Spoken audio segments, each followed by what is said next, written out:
The boy who would become Skanderbeg was born Xerxes in 1405, the son of an Albanian nobleman who ruled a small principality in the mountains of what is now central Albania. His childhood ended abruptly when his father, seeking to protect his lands from Ottoman conquest, agreed to send his sons as hostages to the court of Sultan Murad II.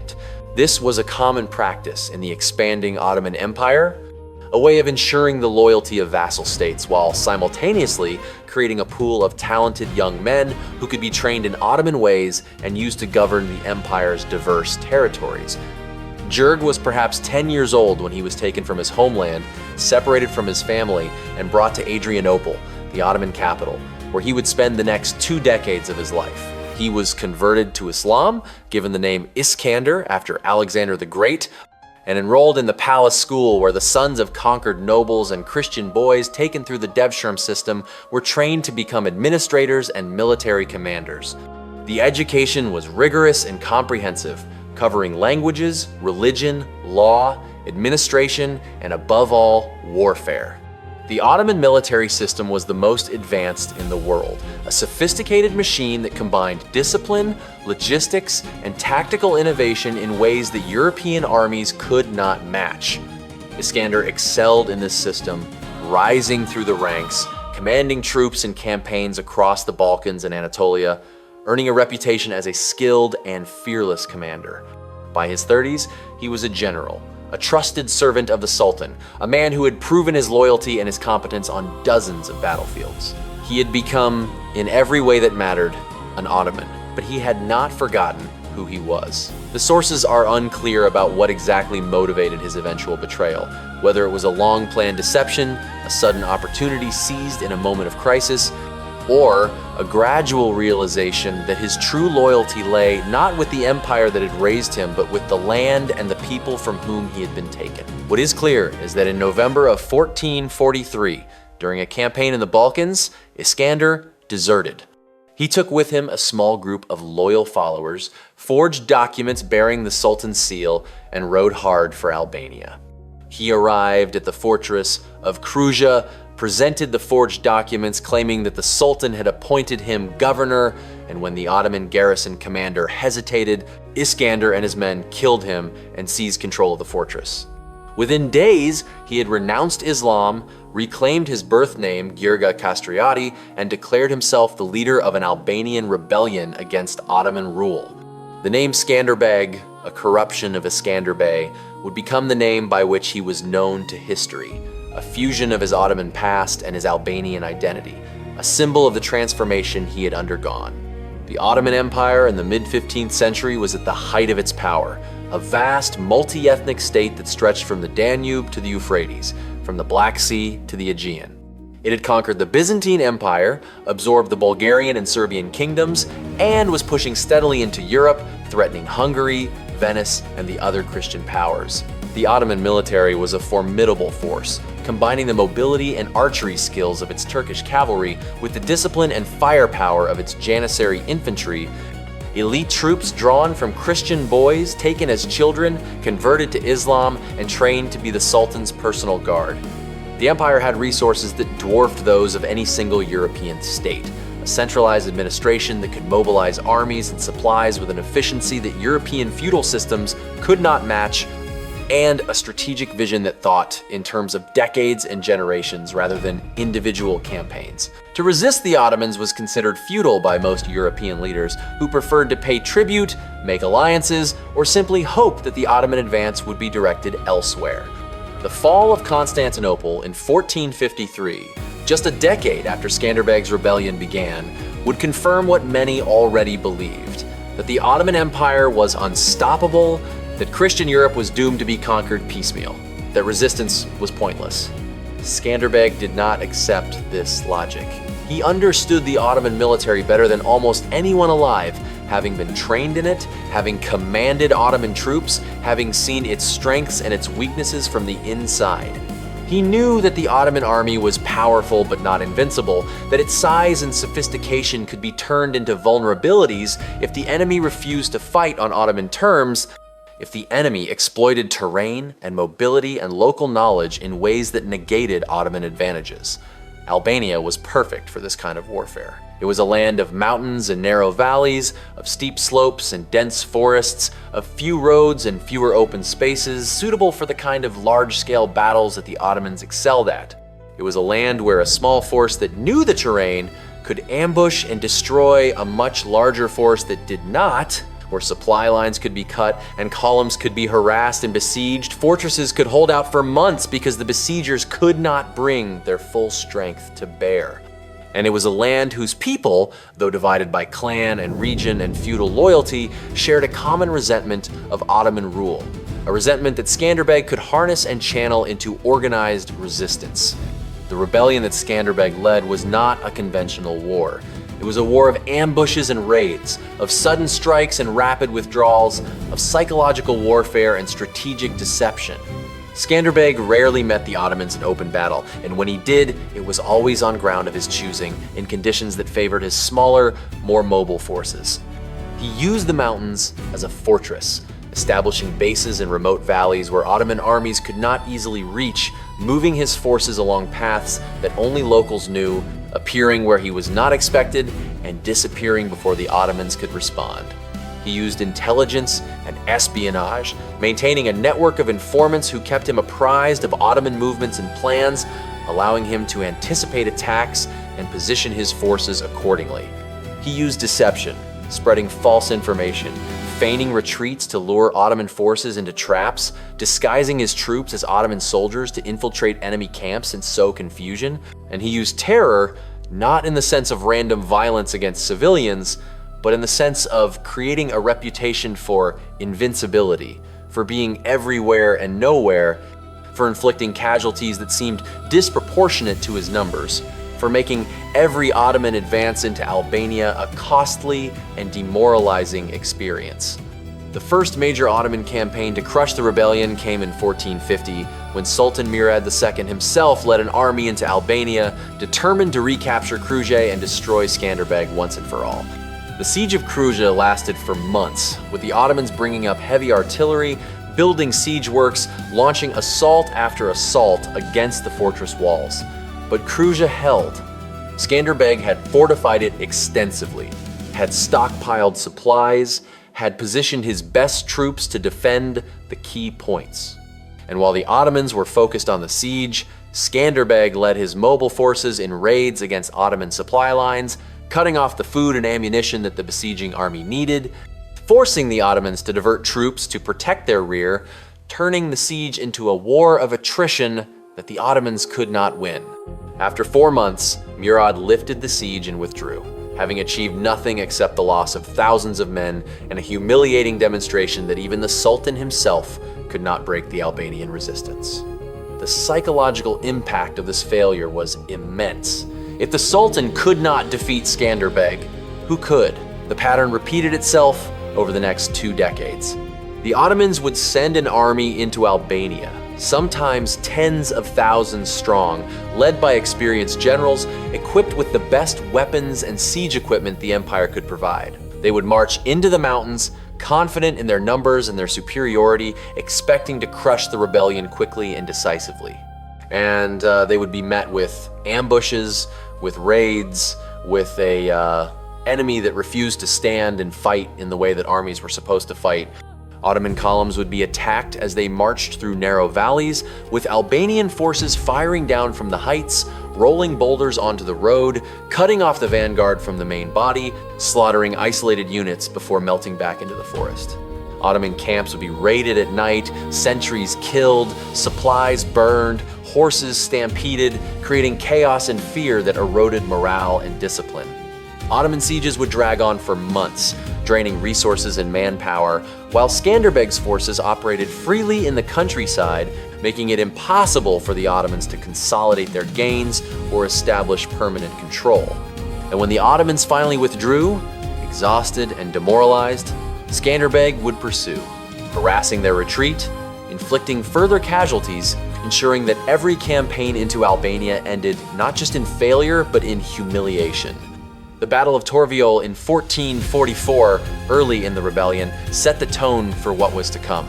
An Ottoman army of perhaps 15,000 men, led by Ali Pasha, marched into Albania to suppress the rebellion.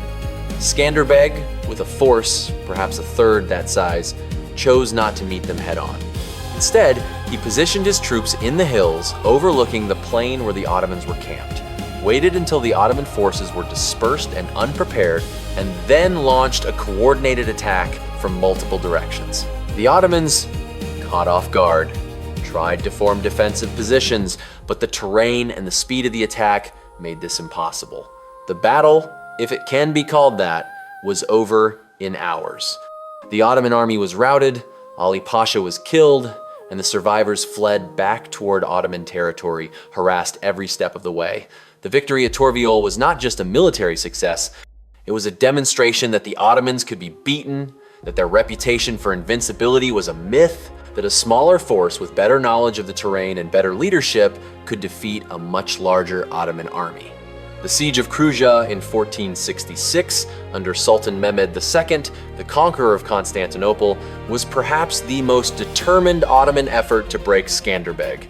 Mehmed brought an army that some sources claim numbered over 100,000 men, though this is almost certainly an exaggeration.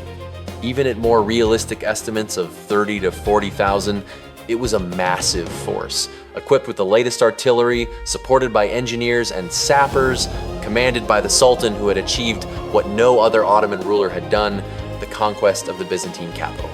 The siege lasted for months, with the Ottomans launching assault after assault, digging mines to undermine the walls, bombarding the fortress with cannon fire. But Kruja held. Skanderbeg, though not present at the fortress for the entire siege, coordinated the defense, ensured that supplies reached the garrison, and led his mobile forces in constant raids against the Ottoman siege lines. The Ottomans, despite their overwhelming numbers, could not bring their full strength to bear because they had to defend against Skanderbeg's attacks, had to protect their supply lines, had to deal with the constant attrition of men and morale. After months of futile effort, Mehmed lifted the siege and withdrew. Another humiliation, another demonstration that even the conqueror of Constantinople could not break the Albanian resistance. The frustration within the Ottoman command was palpable. How could a small principality in the mountains, led by a single man, defy the greatest empire on earth? How could armies that had conquered kingdoms and toppled empires be repeatedly defeated by forces that were outnumbered and outgunned? The answer lay in Skanderbeg's understanding of asymmetric warfare, his refusal to fight on Ottoman terms, his exploitation of terrain and mobility and local support in ways that negated Ottoman advantages. The Ottomans were accustomed to fighting enemies who would meet them in open battle, who would defend cities and fortresses in conventional ways, who could be defeated through superior numbers and firepower. Skanderbeg refused to play that game. He made Albania into a trap, a place where Ottoman armies could enter but could not conquer, where every advance was met with ambushes and raids, where every siege was a drain on resources and morale, where victory was always just out of reach. And he did it not through some innate genius or supernatural ability, but through a deep understanding of the enemy. An understanding that came from having been part of that enemy, from having been trained in Ottoman methods and having commanded Ottoman troops. He knew how Ottoman generals thought, how Ottoman armies operated, what their strengths and weaknesses were, and he used that knowledge ruthlessly and effectively. Skanderbeg's leadership style was personal and direct. He did not command from a distance or delegate authority to subordinates. He was present on every campaign, leading from the front, sharing the hardships and dangers of his men. This created a bond of loyalty and trust that was essential for the kind of warfare he was waging. Warfare that required discipline and cohesion and a willingness to take risks. His men knew that he would not ask them to do anything he would not do himself, that he would not abandon them, that he would share in their victories and their defeats. This was not the feudal loyalty of a vassal to a lord, based on obligation and self-interest. This was something deeper. A personal connection that made his men willing to follow him into situations that would have seemed suicidal to conventional armies. And Skanderbeg understood the importance of morale and symbolism. He presented himself not just as a military commander, but as a defender of Christendom, a champion of the faith against the Muslim invaders. This resonated not just in Albania, but across Christian Europe, where Skanderbeg became a hero, a symbol of resistance, a proof that the Ottomans could be fought and defeated. Popes praised him, kings sent him aid, poets and chroniclers celebrated his victories. The reality was more complex and more ambiguous than the legend. But the legend mattered because it inspired others to resist, because it challenged the narrative of Ottoman inevitability, because it demonstrated that defiance was possible. The war was brutal and exhausting for both sides. The Albanians suffered terribly, their lands ravaged by repeated Ottoman invasions, their villages burned, their crops destroyed, their people killed or enslaved. The constant warfare drained resources and manpower, making it difficult to maintain anything resembling normal life. Skanderbeg was able to sustain the resistance in part because of aid from Venice and the papacy, in part because of the rugged terrain that made it difficult for the Ottomans to inflict total destruction, and in part because of the determination of the Albanian people to resist subjugation. But the cost was high, and there were times when it seemed that the rebellion could not continue, that the Ottomans would eventually wear down the resistance through sheer persistence. The Ottomans, for their part, were frustrated and humiliated by their inability to crush the rebellion. They lost thousands of men in campaigns that achieved nothing, spent vast sums of money on sieges that failed, saw their reputation for invincibility tarnished by a small mountain principality led by a man who had once been one of their own. The failure to defeat Skanderbeg was not just a military problem, it was a political problem, a challenge to Ottoman authority, a demonstration that the empire was not all-powerful, that it could be resisted, that its expansion could be delayed or even stopped. Skanderbeg died in 1468, not in battle, but of illness, probably malaria, at the age of 63. His death was a blow to the Albanian resistance, which had been held together largely by his leadership and his reputation. Without him, the unity that he had forged among the Albanian clans began to fracture, the aid from European powers began to dry up, and the Ottomans, sensing an opportunity, renewed their campaigns with increased vigor. Within a decade of Skanderbeg's death, the Ottomans had conquered most of Albania, including Perugia, which finally fell in 1478 after a siege that lasted over a year. The Albanian resistance did not end entirely, but it was no longer the organized, effective force that it had been under Skanderbeg. The Ottomans had won, but the victory had taken decades longer than it should have, had cost far more in men and resources than it should have, and had been achieved only after the death of the man who had made Albania into an unbreakable fortress. The legacy of Skanderbeg extends far beyond the borders of Albania. His rebellion delayed Ottoman expansion into Europe at a critical time, buying years for the Christian kingdoms to prepare their defenses, to build alliances, to develop strategies for dealing with the Ottoman threat. If Skanderbeg had not tied down Ottoman armies in Albania for over 2 decades, those armies might have been used to conquer Hungary, or to push further into Italy, or to support other Ottoman campaigns in the Balkans and the Mediterranean. The delay mattered, not because it stopped the Ottomans permanently, but because it gave Europe time to adapt, time to learn, time to develop the military and political structures that would eventually halt Ottoman expansion. Skanderbeg also became a symbol, a legend that inspired resistance movements for centuries. In the Balkans, his name became synonymous with defiance against foreign rule, with the refusal to submit, with the belief that even the most powerful empire could be resisted if the will was strong enough. In the 19th and 20th centuries, as nationalist movements swept through the region, Skanderbeg was claimed as a national hero, a founding father, a symbol of Albanian identity and independence. The historical reality of Skanderbeg, the man who had been raised as an Ottoman, who had commanded Ottoman troops, who had fought for the empire before turning against it, was often obscured by the nationalist mythology, but the core of the story remained. A man who had defied an empire and had made that empire pay a terrible price for its ambitions. The story of Skanderbeg is ultimately a story about asymmetric warfare, about how a weaker force can resist and even defeat a stronger one if it refuses to fight on the stronger force's terms, if it exploits terrain and mobility and local knowledge, if it understands the enemy better than the enemy understands itself. Skanderbeg's greatest weapon was not his sword or his courage or his tactical brilliance, though he possessed all of these. His greatest weapon was his understanding of the Ottoman military system, an understanding that came from having been part of that system, from having been trained in its methods, and having risen through its ranks. He knew how Ottoman generals thought, how Ottoman armies operated, what their strengths and weaknesses were. And he used that knowledge to turn the empire's strength into its weakness, to make the very things that made the Ottoman army powerful, its size, its sophistication, its reliance on logistics and supply lines, into vulnerabilities that could be exploited.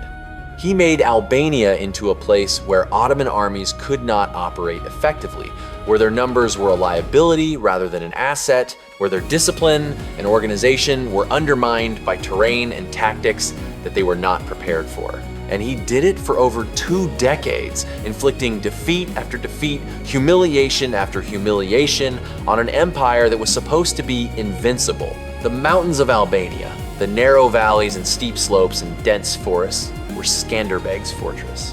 He knew every path, every pass, every place where an ambush could be laid or a defense could be mounted. The Ottomans, coming from the plains and the lowlands, found the terrain alien and hostile, a place where their cavalry could not maneuver, where their artillery could not be brought to bear, where their supply lines were stretched thin and vulnerable. Skanderbeg used this to his advantage, luring Ottoman armies deep into the mountains, cutting off their supplies, attacking their columns as they struggled through narrow defiles, forcing them to fight on ground where all their advantages were negated. The fog that rolled through the valleys in the early morning, the rain that turned roads into mud, the cold that sapped the strength of men and horses, all of these were allies of the Albanian resistance, making every Ottoman campaign into Albania a miserable and costly experience. And when the Ottomans finally withdrew, exhausted and demoralized, they left behind a land that was still unconquered, a fortress that had held against everything they could throw at it. The silence after an ambush was one of the most terrifying sounds in the Ottoman experience of Albania. The column would be marching through a valley, the soldiers tired and wary, the officers scanning the heights for signs of danger. And then, without warning, the attack would come. Arrows and rocks from above, men charging down the slopes, the clash of steel, the screams of the wounded and the dying. And then, as suddenly as it had begun, it would be over. The Albanians would melt back into the forest, disappearing before the Ottomans could organize a pursuit, leaving behind a scene of carnage, bodies, and broken equipment scattered along the road. And then silence, broken only by the moans of the wounded and the nervous movements of the surviving soldiers, wondering when the next attack would come, wondering if they would make it out of Albania alive. This was the reality of the Ottoman campaigns against Skanderbeg, a grinding war of attrition that wore down morale and discipline, that made every march a trial that turned Albania into a nightmare from which there was no easy escape. The fire that consumed Ottoman camps and supply depots was another weapon in Skanderbeg's arsenal. His raiders would strike at night, slipping past sentries, setting fire to tents and wagons, creating chaos and panic, and then disappearing before the Ottomans could respond. The loss of supplies was a serious blow to Ottoman campaigns, which depended on long supply lines stretching back to Ottoman territory. Without food and ammunition, an army could not sustain a siege or a campaign, and the Ottomans found that maintaining those supply lines in Albania was nearly impossible. Skanderbeg's forces were everywhere, watching, waiting, ready to strike at any moment of weakness. The Ottomans had to divert troops to guard their supply lines, troops that could have been used in the main campaign, and even then, the supplies often did not get through. The result was that Ottoman armies in Albania were often hungry, undersupplied, and demoralized, their effectiveness degraded by the constant attrition of men and resources. The rain that fell on the retreating Ottoman columns was cold and relentless, turning the roads into rivers of mud, making every step a struggle, slowing the retreat to a crawl. Skanderbeg's forces would harass the retreating Ottomans, attacking the rear guard, picking off stragglers, inflicting casualties that added to the misery and the humiliation. The Ottomans, who had entered Albania confident and proud, left broken and defeated, their banners torn, their armor rusted, their spirits crushed. The retreat from Albania became a symbol of Ottoman failure, a reminder that even the greatest empire on earth could be humbled by a determined enemy fighting on its own ground. And the memory of those retreats, of the men who did not come back, of the campaigns that achieved nothing, lingered in the Ottoman military, creating a reluctance to campaign in Albania, a sense that the mountains were cursed, that Skanderbeg was invincible, that resistance was futile. Skanderbeg's rebellion was not a fairy tale. It was a brutal, grinding war that lasted for over 2 decades, that cost thousands of lives, that left Albania devastated and impoverished. Victory, when it came, was always temporary, always costly, always earned through blood and sacrifice. There were no grand triumphs, no decisive battles that ended the war, no moments of pure glory. There were only ambushes and raids, sieges and retreats, small victories that added up over time, that delayed the inevitable, that bought time for Europe, that demonstrated that resistance was possible. Skanderbeg died before the war was over, before Albania was finally conquered, but he had achieved something remarkable. He had defied the Ottoman Empire for over 2 decades, had inflicted defeats and humiliations on armies that were supposed to be invincible, had turned a small mountain principality into a fortress that the greatest empire on earth could not break. He had done it not through magic or divine intervention, but through intelligence and courage and a deep understanding of the enemy, through asymmetric warfare that exploited the weaknesses of a powerful foe, through leadership that inspired loyalty and determination in his followers. He had shown that empires could be resisted, that the powerful were not invincible, that a single man, if he understood the enemy well enough, could change the course of history. The story of Skanderbeg is a story of defiance, of refusal to submit, of the belief that some things are worth fighting for even when the odds are overwhelming.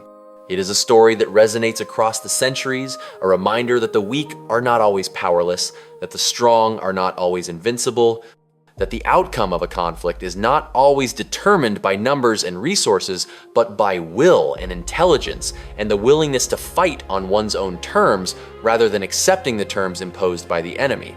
The diplomatic dimension of Skanderbeg's resistance was as important as the military one. He understood that Albania alone could not defeat the Ottoman Empire, that survival depended on maintaining alliances with the Christian powers of Europe, on securing aid and recognition, on positioning himself as a defender of Christendom rather than merely a local rebel. He cultivated relationships with the papacy, with Venice, with Naples, with Hungary, playing on their fears of Ottoman expansion, presenting his rebellion as the front line of Christian resistance. The popes, particularly Nicholas V and Pius II, saw in Skanderbeg a champion of the faith, a warrior who was holding back the Muslim tide while the rest of Europe squabbled and failed to unite. They sent him money and supplies, though never as much as he needed, and they praised him in letters and bulls, elevating his status and his reputation. Venice, the great maritime republic that controlled much of the Adriatic coast, had a more complicated relationship with Skanderbeg.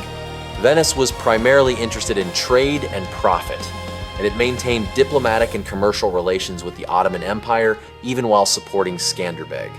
The Venetians provided Skanderbeg with supplies and refuge when he needed it, but they also made deals with the Ottomans when it suited their interests, sometimes at Skanderbeg's expense. The Kingdom of Naples, under Alfonso V of Aragon, was more consistently supportive, seeing Skanderbeg as a valuable ally in its own conflicts with the Ottomans and with rival Italian states. Alfonso provided troops and money, and he recognized Skanderbeg as a legitimate ruler, not just a rebel leader. These alliances were fragile and often frustrating for Skanderbeg, who understood that European support was driven by self-interest rather than genuine solidarity, but they were essential for his survival, providing the resources and the legitimacy that allowed him to continue the fight. The Battle of Ujabarda in 1457 demonstrated Skanderbeg's tactical genius and his ability to exploit Ottoman overconfidence. An Ottoman army of perhaps 20,000 men, led by Ishak Bey, invaded Albania with the goal of crushing the rebellion once and for all.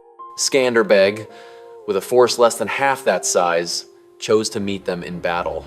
But on his terms, he selected a battlefield near the Ujabarda River, a place where the terrain channeled the Ottoman advance and limited their ability to deploy their full strength.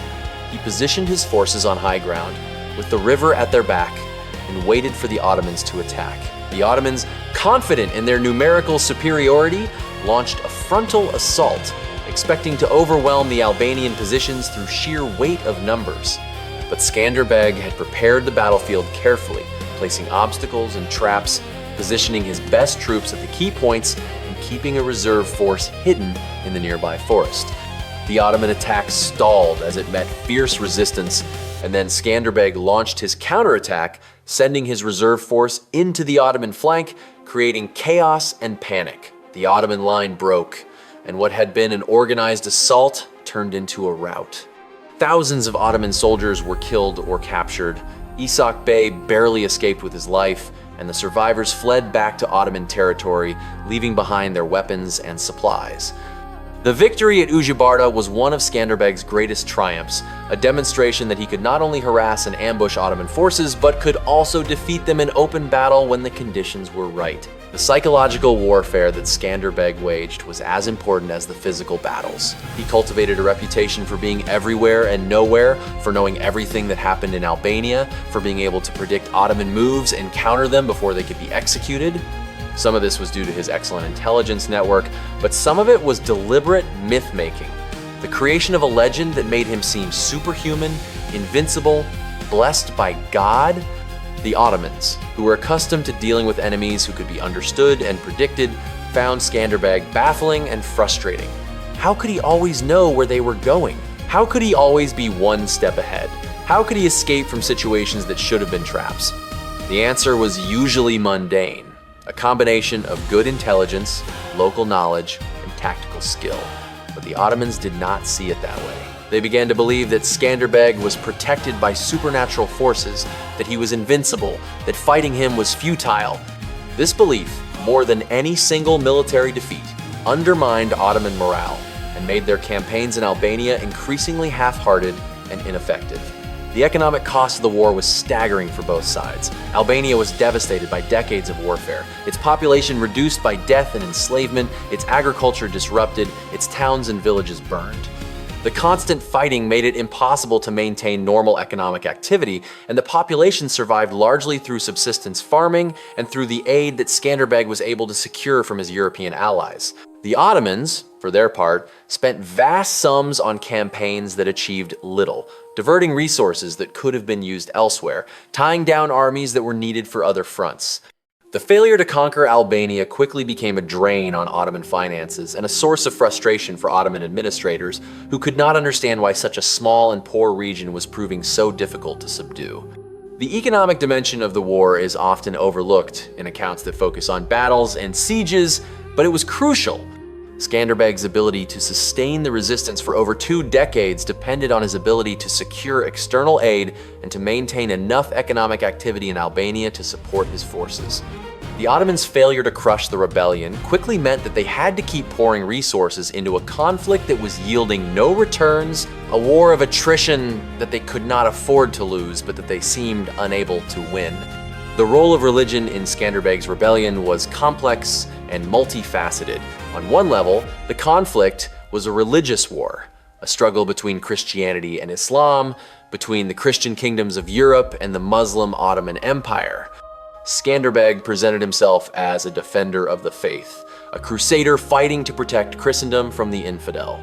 This narrative resonated in Europe, where the Ottoman advance was seen as an existential threat to Christian civilization, and it helped Skanderbeg secure aid and support from the papacy and from Christian rulers. But the reality was more complicated. Skanderbeg himself had been raised as a Muslim, had served the Ottoman Empire for decades, and his rebellion was motivated as much by political and personal factors as by religious conviction. Many of his followers were Christians who resented Ottoman rule, but they were also Albanians who resented foreign domination, and their loyalty was based on ethnic and regional identity as much as on religious faith.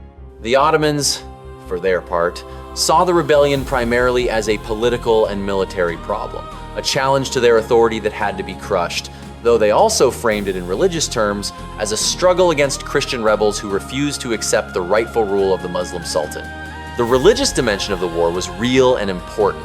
but it was intertwined with political, ethnic, and economic factors in ways that make it impossible to reduce the conflict to a simple clash of faiths. The final years of Skanderbeg's life were marked by a growing sense of exhaustion and isolation. The European powers that had supported him were increasingly preoccupied with their own conflicts and less willing to provide aid.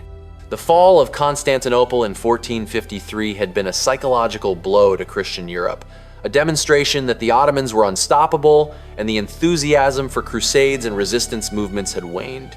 Skanderbeg continued to fight, continued to win victories, but the victories were becoming more costly, the defeats more frequent, the resources more scarce.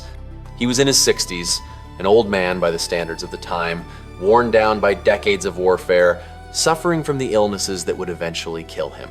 But he did not give up. He continued to lead his forces, continued to plan campaigns, continued to maintain the alliances and the intelligence networks that had sustained the rebellion. He knew that his death would be a blow to the resistance, that without his leadership, the unity of the Albanian clans would fracture, that the Ottomans would renew their efforts with increased vigor. And he was right. When he died in 1468, the rebellion began to unravel, the alliances fell apart, and within a decade, the Ottomans had conquered most of Albania. But the conquest of Albania after Skanderbeg's death was not the easy victory that the Ottomans had expected. The resistance continued, though in a more fragmented and less effective form. Individual fortresses held out for years, local leaders continued to fight, and the memory of Skanderbeg inspired continued defiance. The Ottomans had to fight for every town, every fortress, every valley, and the cost in men and resources was high.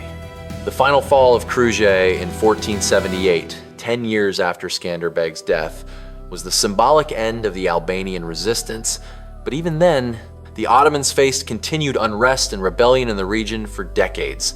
The conquest of Albania was complete, but it had taken over 3 decades, had cost thousands of lives, and had tied down Ottoman forces that could have been used elsewhere. The delay mattered, and the cost mattered, and the memory of Skanderbeg mattered, because it demonstrated that the Ottomans could be resisted, that their expansion was not inevitable, that even a small and poor region could make an empire pay a terrible price for its ambitions. The legend of Skanderbeg grew in the centuries after his death, taking on a life of its own, becoming a symbol that transcended the historical reality. In the Balkans, he became a hero of resistance, a symbol of defiance against foreign rule, a proof that even the most powerful empire could be challenged. In Western Europe, he was celebrated as a champion of Christendom, a warrior who had held back the Muslim tide, a model of Christian virtue and martial prowess. The historical Skanderbeg, the man who had been raised as an Ottoman, who had commanded Ottoman troops, who had fought for the empire before turning against it, was often obscured by the legend, but the core of the story remained powerful and inspiring.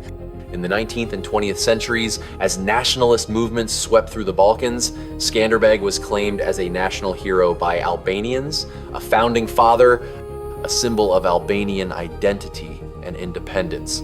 Statues were erected, streets were named after him, his image appeared on flags and coins and stamps. The nationalist mythology often simplified and distorted the historical reality, turning Skanderbeg into a purely Albanian hero and ignoring the complexities of his life and his relationships with other ethnic and religious groups.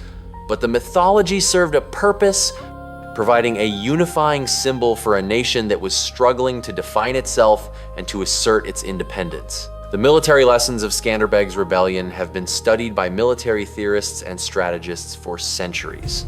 His use of asymmetric warfare, his exploitation of terrain and mobility, his refusal to fight on the enemy's terms, all of these have been recognized as principles that apply far beyond the specific context of 15th century Albania. Skanderbeg demonstrated that a weaker force can resist and even defeat a stronger one if it understands the enemy's weaknesses and exploits them ruthlessly, if it uses terrain and local knowledge to negate the enemy's advantages, if it maintains the morale and cohesion necessary to sustain a long war of attrition. These principles have been applied in countless conflicts since, from guerrilla wars in Latin America and Asia to insurgencies in the Middle East and Africa. The specific tactics and technologies have changed, but the underlying principles remain the same. Skanderbeg's rebellion is a case study in how to fight an empire, how to turn its strength into weakness, how to make its size and sophistication into liabilities rather than assets. And the lesson is not just military, it is also political and psychological. Skanderbeg understood that resistance is as much about will and morale as it is about weapons and tactics, that the belief in the possibility of victory is itself a weapon, that the example of defiance can inspire others and can undermine the enemy's confidence and cohesion. The mountains of Albania, where Skanderbeg fought his war, remain a symbol of resistance and defiance. The steep slopes and narrow valleys, the dense forests and hidden paths, the places where Ottoman armies were ambushed and destroyed, these are not just geographical features. They are part of the story, part of the legend, part of the memory of a time when a small nation stood against an empire and refused to submit. The physical landscape shaped the war, made it possible for Skanderbeg to fight the way he did, gave him the advantages that allowed him to resist for over 2 decades. But the landscape also became a metaphor, a symbol of the idea that some places, some people, cannot be conquered, that there are limits to imperial power, that the will to resist can be as strong as the will to conquer. The mountains of Albania are a reminder that geography matters, that terrain can be a weapon, that the weak are not always powerless if they understand how to use the land to their advantage. The silence that followed Skanderbeg's death was heavy with loss and uncertainty. The man who had held the rebellion together, who had inspired loyalty and courage, who had made the impossible seem possible, was gone. The Albanian clans, which had been united under his leadership, began to fracture. Old rivalries and feuds resurfacing, the unity that had been forged in the crucible of war dissolving in the absence of the leader who had maintained it. The European powers, which had supported Skanderbeg as a bulwark against Ottoman expansion, turned their attention elsewhere, their aid drying up, their interest waning. The Ottomans, sensing an opportunity, renewed their campaigns with increased vigor, determined to finish what they had started, to conquer Albania once and for all. And slowly, inexorably, they succeeded. The fortresses fell one by one, the resistance crumbled, and within a decade, Albania was part of the Ottoman Empire. But the memory of Skanderbeg did not die. It lived on in songs and stories, in the oral traditions of the Albanian people, in the chronicles and histories written by European observers. And that memory, that legend, continued to inspire resistance, continued to challenge the narrative of Ottoman invincibility, continued to demonstrate that empires could be defied, that the powerful were not invincible, that the outcome of history was not predetermined. Skanderbeg's rebellion was not a fairy tale with a happy ending. It was a brutal, exhausting war that ended in defeat, in the conquest of Albania, in the absorption of the region into the Ottoman Empire. But it was also a demonstration of what is possible when a people refuse to submit, when they are willing to fight for their freedom and their identity, when they have a leader who understands the enemy and who can turn that understanding into a weapon. Skanderbeg did not save Albania from Ottoman conquest, but he delayed it for over 2 decades. He made the Ottomans pay a terrible price for their victory, and he created a legend that would inspire resistance movements for centuries. His rebellion mattered, not because it succeeded in the conventional sense, but because it demonstrated that resistance was possible, that empires could be challenged, that the weak were not always powerless. The story of Skanderbeg is a story of defiance and courage, of intelligence and determination, of a man who understood his enemy better than the enemy understood itself, and who used that understanding to turn an empire's strength into its weakness. It is a story that resonates across the centuries, a reminder that the outcome of conflicts is not always determined by numbers and resources, but by will and intelligence and the refusal to accept defeat.